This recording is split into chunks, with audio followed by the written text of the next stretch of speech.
Le dernier journal sur RTI 1. Madame, monsieur, bonsoir. Les titres au sommaire de cette édition. Le renforcement de la coopération entre le FMI et la Côte d'Ivoire au centre des échanges entre le président Alassane Ouattara et le nouveau représentant en Côte d'Ivoire de l'institution monétaire internationale.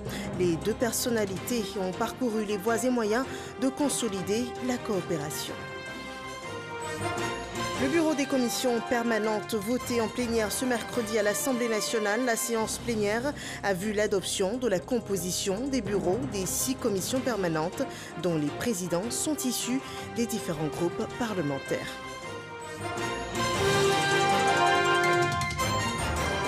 Actualité en Israël, le chef de l'opposition Yair Lapid a depuis ce jour la tâche de former un gouvernement. Le Premier ministre sortant a échoué à former l'exécutif dans le délai de 28 jours qui lui était imparti après les législatives.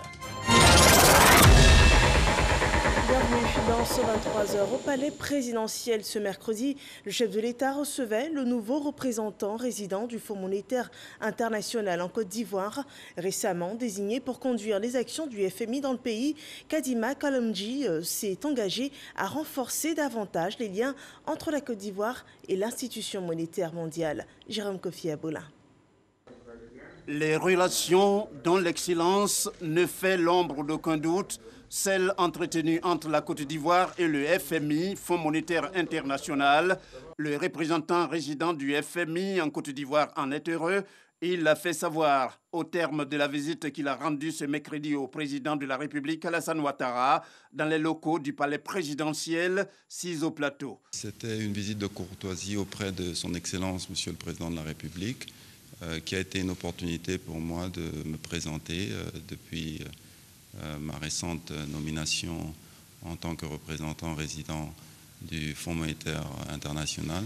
Donc nous avons parlé des relations, des excellentes relations entre la Côte d'Ivoire et le Fonds monétaire international.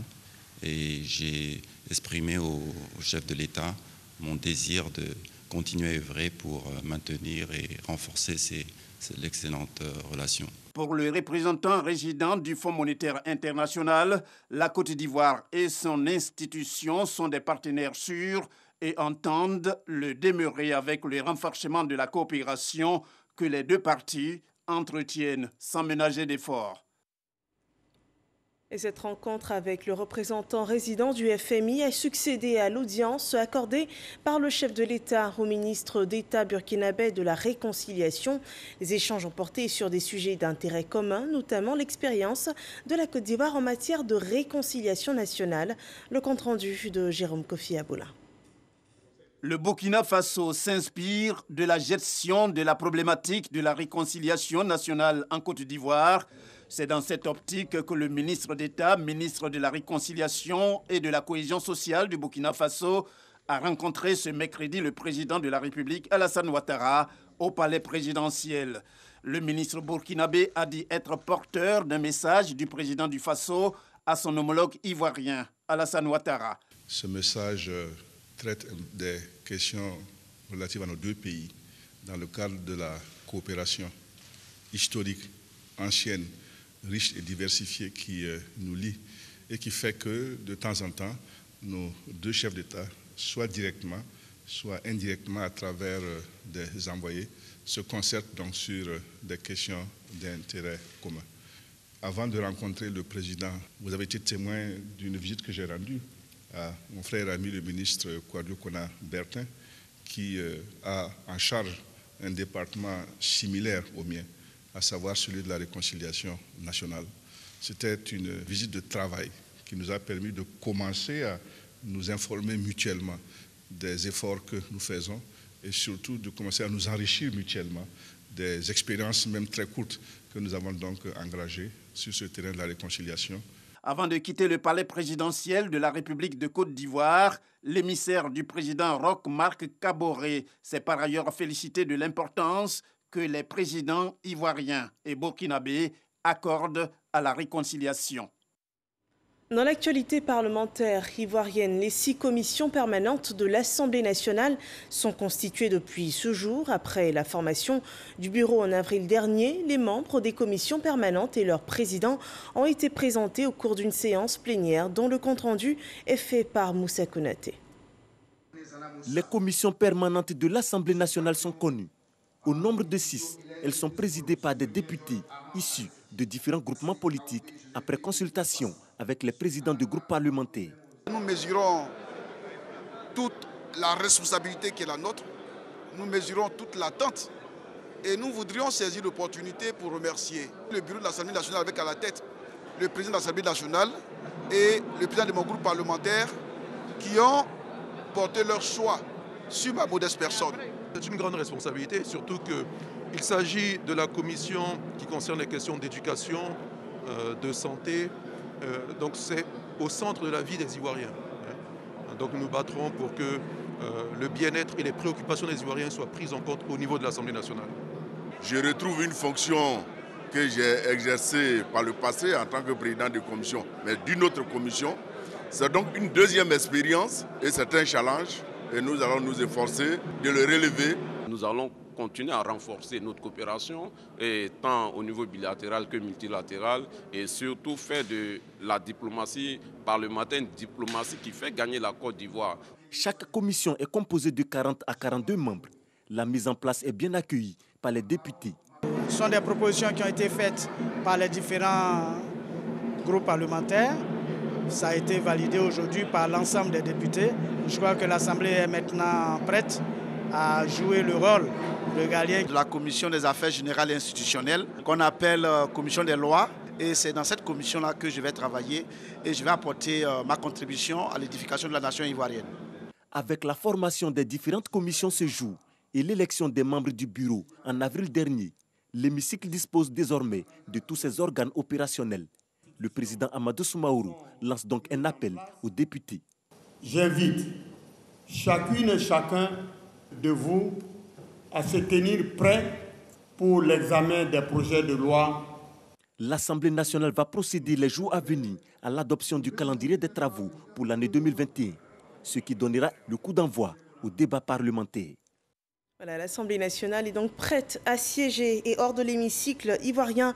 La médiation du président de l'Assemblée nationale, Amadou Soumaoro, est souhaitée au niveau sous-régional. Un apport sollicité par le nouveau président du comité interparlementaire de l'UEMOA pour l'exécution des actions parlementaires dans l'espace. Les deux hommes se sont rencontrés ce jour. Suivons le détail des échanges avec Moussa Konaté. Noël Rosantoui est le nouveau président élu du comité interparlementaire de l'UEMOA, présent en Côte d'Ivoire dans le cadre de la 29e session extraordinaire de l'institution sous-régionale. Il est venu solliciter le soutien du président de l'Assemblée nationale, Amadou Soumaoro. Il y a eu les actes constitutifs du Parlement de l'UEMOA qui ont été signés par la conférence des chefs d'État et de gouvernement, qui a été ratifié par l'ensemble des 8 pays de l'espace UEMOA. Maintenant, il reste le dernier acte qui va être la consécration du Parlement de l'UEMOA. C'est pourquoi nous sommes venus rendre visite à notre cher aîné, lui demander son soutien et d'être notre porte-parole auprès de son Excellence, Monsieur le Président Alassane Ouattara, afin qu'il puisse plaider auprès de ses frères de l'espace, afin que nous puissions voir achever ce processus qui a été engagé. Noël Rosantoui a été élu président du comité interparlementaire de l'UEMOA à la faveur de la 29e session extraordinaire qui se tient en ce moment à Abidjan. De nationalité burkinabé, il succède à l'Ivoirienne Aka Véronique. Le président du CESEC, Eugène Akaouele, a une série d'échanges ce jour. Le premier entretien avec le président de la CEI, Ibrahim Koulibaly Cuibière. Le second avec le président du Sénat, Janoa Oussou-Kouadio. Des rencontres portant sur la collaboration entre le CESEC et les institutions sous sa tutelle. Herman Guivet et Sidonie Davila. Ces ambitions de tisser des liens forts entre les institutions de la République ont conduit Eugène Akaouele dans les locaux de la Commission électorale indépendante CEI. Une rencontre entre les deux équipes, CEI-SESEC, pour définir un cadre formel de travail. Nous sommes à la commission électorale indépendante, à la tête d'une délégation du Conseil économique, social, environnemental et culturel, pour féliciter le président de la commission électorale indépendante pour l'excellent travail qui a été fait à la fois pour les élections présidentielles et pour les élections législatives. Je suis moi-même pu produire des élections, je sais ce que ça veut dire, depuis plus de 25 ans, nous sommes dans les élections et je crois savoir que c'est l'une des élections, l'une des échéances qui se sont très bien passées grâce à la compétence, au dynamisme du président Coulibaly Cuibert. Et donc nous tenions à venir en tant qu'institution sœur de la CEI à venir le féliciter et bien entendu à lui demander que nous réactivions les liens qui doivent gouverner les différentes institutions dans le cadre de la solidarité entre les institutions et également dire que nous devons tous œuvrer dans les échanges de bonnes pratiques pour envoyer la Côte d'Ivoire vers une bonne gouvernance. Le Conseil économique et social est une institution qui est pour nous en amont de toute activité, puisque s'occupant de l'aspect social, économique, culturel et environnemental. Donc cela va de soi que cette institution ait un contact avec la commission électorale indépendante, qui elle à son tour est chargée d'organiser les élections, faire de sorte que le pouvoir qui appartient au peuple soit transféré à ses gouvernants, lesquels gouvernants vont déterminer des projets de développement qui intéressent bien entendu le Conseil économique et social, qui, organe par excellence, donne son avis sur tous les projets de développement. Donc pour nous, cela est de bonne loi qu'on puisse se rencontrer et nous sommes très honorés de la présence de Monsieur le Président dans notre sein de la commission. Le président du Conseil économique, social, environnemental et culturel s'est ensuite rendu à la permanence du Sénat à Abidjan pour y rencontrer le président de l'institution, Jano Aoussou Kouadio. Nous sommes ici au Sénat, d'abord pour saluer et remercier, c'est le président du Sénat, l'ensemble des sénateurs. Humainement parlant, nous sommes également ici pour dire merci au Seigneur d'avoir permis au président du Sénat de nous revenir dans de très bonnes conditions pour continuer à servir la Côte d'Ivoire. Nous sommes venus pour lui dire que nous entendons tisser des relations de collaboration avec son institution en dépit de la séparation des pouvoirs qui nous régissent. Les institutions fortes, animées par des gens forts et intelligents, permettent de stabiliser un pays. Et je crois que Eugène Akaolé fait partie des gens qui ont l'expérience et la science et la sagesse, surtout le discernement, pour pouvoir animer cette institution. Le Sénat est tout heureux de collaborer avec le CESEC qui réfléchit sur les grandes thématiques qui préoccupent la population ivoirienne.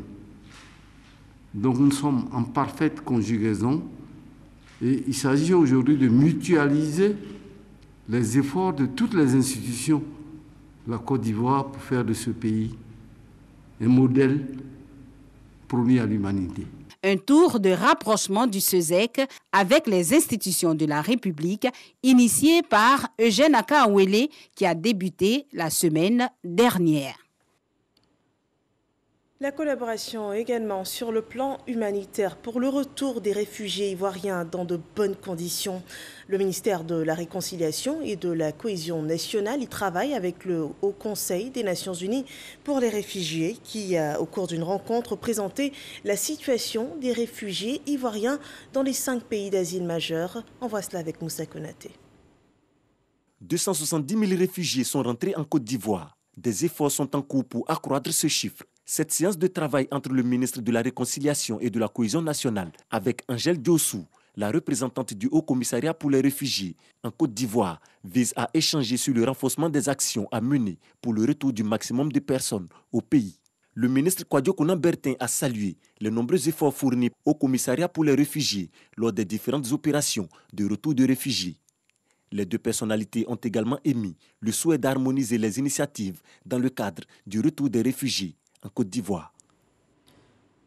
Des consultations nationales sont prévues pour un meilleur système éducatif. L'éducation nationale, la Banque mondiale se porte volontaire pour l'accompagner et accompagner cette démarche de consultation nationale pour l'évolution du système éducatif. Et ce processus permettra d'identifier les failles du système et également de consolider les acquis de l'école ivoirienne, nous dit Serge Coléa. Le ministère de l'Éducation nationale et de l'alphabétisation lance bientôt les états généraux de l'école ivoirienne. Ces concertations populaires visent à améliorer le système éducatif. Maria Toukouné et la délégation des opérations de la Banque mondiale ont échangé sur le sujet. L'institution financière a pris l'engagement d'accompagner la Côte d'Ivoire. Il y a des grands défis dans ce secteur et nous serons heureux de soutenir les états généraux que Madame le ministre va démarrer dans ce secteur, en démarrant à la base, en écoutant les parents, les enseignants, tout le corps enseignant et les enfants aussi peut-être, pour voir quel est le diagnostic, quels sont les enjeux. Consolider les acquis et apporter les améliorations nécessaires pour un système éducatif plus performant en matière d'offres, d'accès et de qualité. Maria Toukouné se dit heureuse de compter sur la collaboration de la Banque mondiale. La rencontre d'aujourd'hui augure de bonnes perspectives dans la mesure où la Banque est prête à nous accompagner pour les états généraux, pour d'autres projets et comme quelqu'un l'a dit, la Banque nous soutient, la Banque nous encourage, la Banque est là pour travailler avec nous et nous en sommes fiers pour le bonheur des enfants de Côte d'Ivoire. En plus de la tenue des états généraux de l'école ivoirienne, plusieurs autres sujets ont été abordés. Entre autres, le projet d'appui et d'urgence à l'éducation de base et celui des indicateurs de prestation de services. Une visite de chantier. À présent, le ministre de l'Équipement et de l'Entretien routier évaluait ce jour le niveau d'avancement des travaux du 4e pont d'Abidjan, de l'échangeur au carrefour de Lindenier et du pont reliant les communes de Cocody et du Plateau. Amédée Kouakou a jugé satisfaisant l'état d'avancement de ces chantiers dont la livraison a été retardée par la pandémie de coronavirus. Le reportage de Jean-Louis Bambo. Yopougon, nouveau quartier. Nous sommes sur le site devant accueillir l'un des deux échangeurs prévus dans le cadre du 4e pont d'Abidjan. Pelleteuse tournant à plein régime, des ouvriers à la tâche, comme pour rattraper le temps perdu. Les travaux ici, comme sur le site principal du pont, ont connu un retard de plusieurs mois. En visite sur le site, le ministre de l'Équipement et de l'Entretien routier en donne les raisons. Initialement, c'était prévu que ce pont soit livré cette année, mais malheureusement, à cause de la maladie à coronavirus, nous avons pris quand même un an de retard parce que le chantier a été considérablement ralenti parce que l'entreprise chinoise qui était en charge des travaux n'avait pas pu mobiliser son personnel comme il le fallait. Mais les travaux ont retrouvé leur vitesse de croisière et le ministre se dit satisfait du niveau d'avancement du chantier. L'ouvrage avance bien. Au départ, c'était un peu difficile avec les fondations. Mais aujourd'hui, lorsque vous passez dans Abidjan, vous voyez que toutes les grues qu'il y a sur le chantier, c'est tous les problèmes de congestion, donc d'embouteillage que nous avons dans la ville d'Abidjan. Lorsque tous ces ouvrages seront terminés, la circulation sera beaucoup plus aisée. Sur cet ouvrage, nous sommes à 45% sur le pont. Mais sur l'ensemble du projet, nous sommes à 37%. Mais on voudrait vous rassurer, dès lors qu'on aura fait la libération des emprises, ça va aller très très vite. L'un des derniers obstacles sur ce chantier reste l'indemnisation des populations et la libération de toutes les emprises du projet. Sur les chantiers de l'échangeur du carrefour Indenier et du pont Cocody Plateau, les travaux ont également pris du retard. La faute à la situation sanitaire liée au coronavirus. L'échangeur notamment était prévu pour être livré cette année, mais le promoteur a sollicité une rallonge de 12 mois. Et la Covid-19 n'aura pas eu d'impact sur les investissements dans le secteur du tourisme. Au niveau du secteur du tourisme, des investissements pour la construction de réceptifs hôteliers sont salués par le ministre du Tourisme et des Loisirs. 3 établissements construits à Abidjan auront nécessité un investissement de 138 milliards de francs CFA. Ces hôtels sont une contribution également pour l'emploi des Ivoiriens avec 1200 emplois directs et 6000 emplois indirects générés. Patricia Omouetia. Le premier réceptif hôtelier visité ici dans la commune du Plateau comprend 57 chambres. L'hôtel ouvrira au mois de juin. Le second établissement visité est le groupe Novotel et Adagio avec plus de 311 chambres. Il y a à peu près 16 chambres par étage. Et lorsqu'on monte dans les étages qui ne sont pas typiques, on dépasse le 3e. Au-delà du restaurant, ça va descendre aux 14 chambres parce que la section devient plus étroite. Maintenant, pour Adagio, c'est une combinaison, comme j'avais dit, de studios et d'appartements là-bas. Bon, ça varie aussi, ça varie de chaque étage à une autre. Et bien sûr, les studios, la disposition des chambres, tout ça va varier. Le ministre du Tourisme et des Loisirs a bouclé sa visite par cet hôtel situé à Makori, un réceptif actuellement opérationnel. Ici, Siandou Fofana a félicité les dirigeants de cet établissement pour avoir investi dans ce contexte marqué par la Covid-19. En 2019, nous étions la 2e destination d'affaires en Afrique après le Nigeria et le Maroc après nous. Nous voulons être la première destination du tourisme d'affaires parce que c'est là-bas que nous engrangeons le plus de chiffres d'affaires et qui vient pour bonifier les chiffres au niveau de l'exploitation. Pour le ministre du Tourisme, la construction de ces hôtels démontre que le tourisme d'affaires a encore de beaux jours. Toujours selon Siandou Fofana, l'État est en train de réfléchir à une véritable politique de relance économique visant à aider le secteur pour booster les investissements avec la prise en main des secteurs qui ont subi les méfaits de cette crise de Covid-19. En emploi direct pour tous les 3 hôtels que nous venons de visiter, il faut compter aux alentours de 1200 emplois avec un emploi indirect un peu plus de 6000 emplois. Au jour d'aujourd'hui, pour les hôtels que nous venons de visiter, nous sommes aux alentours de 138 milliards d'investissements. Le ministre du Tourisme envisage de hisser la Côte d'Ivoire dans le top 5 du tourisme sur le continent d'ici 2025 grâce à la stratégie Sublime Côte d'Ivoire dont la finalité s'érige comme un pilier du programme de société du président de la République, Alassane Ouattara.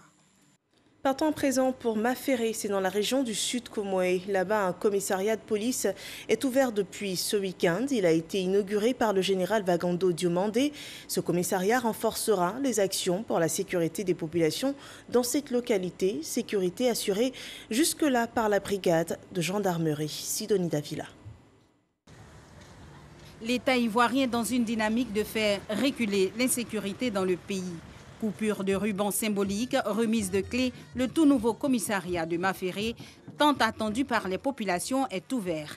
Le ministre de l'Intérieur et de la Sécurité, Vagando Diomandé, et le parrain de la cérémonie, Eugène Akaouélé, président du SESEC, ont tous deux procédé à l'inauguration du bâtiment. La réalisation de cette infrastructure en complément de la brigade de gendarmerie que nous avons consultée et équipée, c'est-à-dire le conseil général d'alors, en engin roulant, marque un moment important pour la police de Maféré et au-delà, toutes les autres forces de défense et de sécurité de la région du Sud Comoé qui, nous en avons pleinement conscience, attendent toutes ces infrastructures.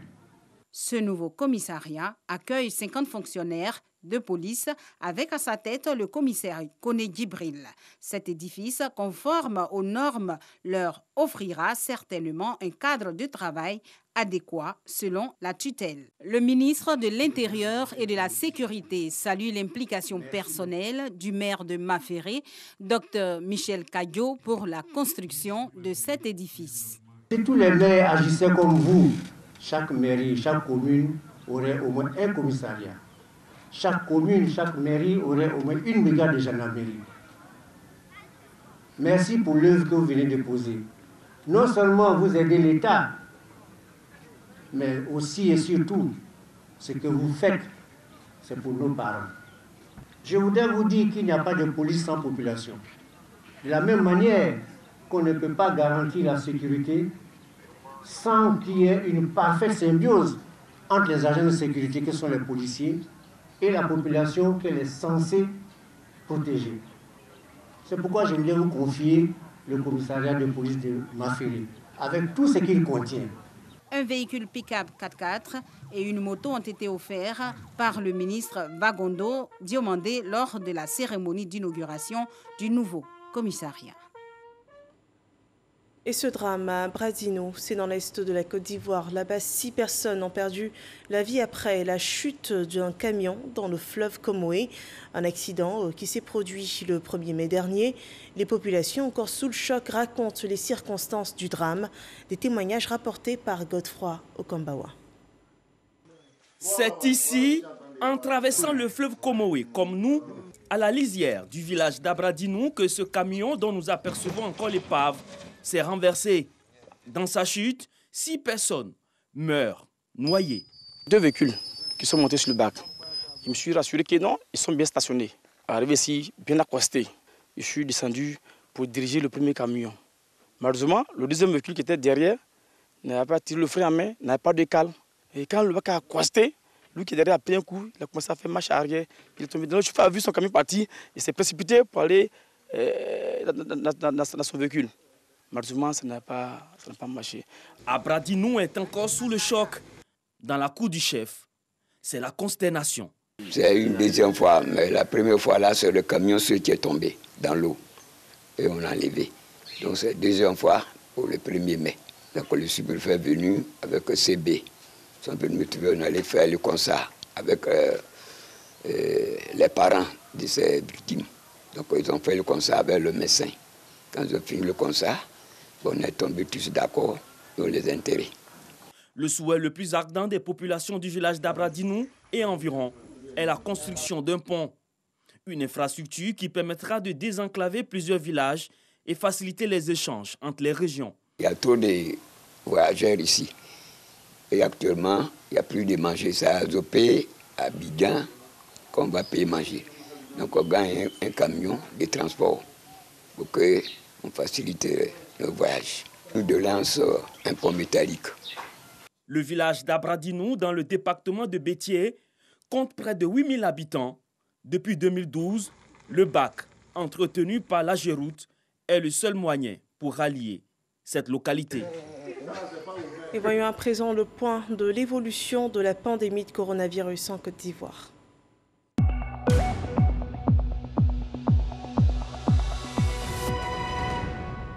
58 nouveaux cas de Covid-19, 39 nouvelles guérisons et aucun cas de décès recensé ce jour, ce 5 mai. La Côte d'Ivoire compte en tout 46 231 cas confirmés, dont 45 733 personnes guéries, 291 personnes décédées. Il reste encore 207 cas actifs. Le ministère de la Santé, de l'Hygiène publique et de la couverture maladie universelle enregistre également un total de 197 492 personnes vaccinées contre la Covid-19 dans notre pays. La section ivoirienne de l'Union de la presse francophone annonce son calendrier pour l'année 2021. L'organisation a ouvert ses activités par le bilan de l'année 2020. L'UPF a en projet une assemblée générale élective. L'organisation également d'un hommage au feu Laurent Dona-Fologo, premier président de l'organisation de 1975 à 1978. Le point de ce programme par Jean-Marc Djadji. Une minute de silence observée en l'honneur de Laurent Dona-Fologo, défunt premier président de la section ivoirienne de l'Union de la presse francophone UPF. C'est dans cette ambiance que débute la première réunion ordinaire de l'année 2021 de l'UPF Côte d'Ivoire. Durant cette rencontre, les professionnels de médias, membres de l'organisation, réalisent le bilan de leurs activités. La pandémie de la Covid-19 a eu une lourde incidence sur les activités de l'année écoulée, mais des actions déjà entreprises sont à encourager pour la relance des activités. On a fait donc le bilan de nos activités marquées par notre participation aux dernières assises de l'Union internationale de la presse francophone à Yaoundé, où la Côte d'Ivoire a été fortement représentée. On a eu aussi sur le plan national l'organisation de consultations ophtalmologiques, ces consultations qui ont permis à beaucoup de journalistes et à leurs familles de pouvoir bénéficier de l'expertise du corps médical. L'Assemblée générale élective, prévue avant les assises internationales de Tunis, et la journée d'hommage au défunt président Laurent Dona Fologo sont entre autres des projets de l'UPF Côte d'Ivoire. Laurent Dona Fologo a été le fondateur de l'UPF Côte d'Ivoire. Il en a été le président. Il est revenu en 1975, après 1970, pour présider aux destinées de cette organisation. Et donc nous envisageons dans notre programme d'avoir une cérémonie d'hommage au-delà de ce que la nation va faire. La section ivoirienne de l'Union de la presse francophone UPF enregistre à ce jour plus d'une centaine de journalistes et professionnels de la communication. L'actualité hors de chez nous, en Israël, le président israélien a donné ce mercredi mandat au chef de l'opposition Yair Lapid pour tenter de former le prochain gouvernement après l'échec du Premier ministre sortant Benjamin Netanyahou à constituer une coalition de droite. Si le chef de l'opposition Yair Lapid échoue lui aussi à former un gouvernement, le pays pourrait se diriger vers de nouvelles élections législatives, les 5e en un peu plus de 2 ans. C'est la fin de ce journal. Merci de nous avoir suivis. Retour de l'information demain dès 6h30 sur RTI1. Excellente soirée chez vous.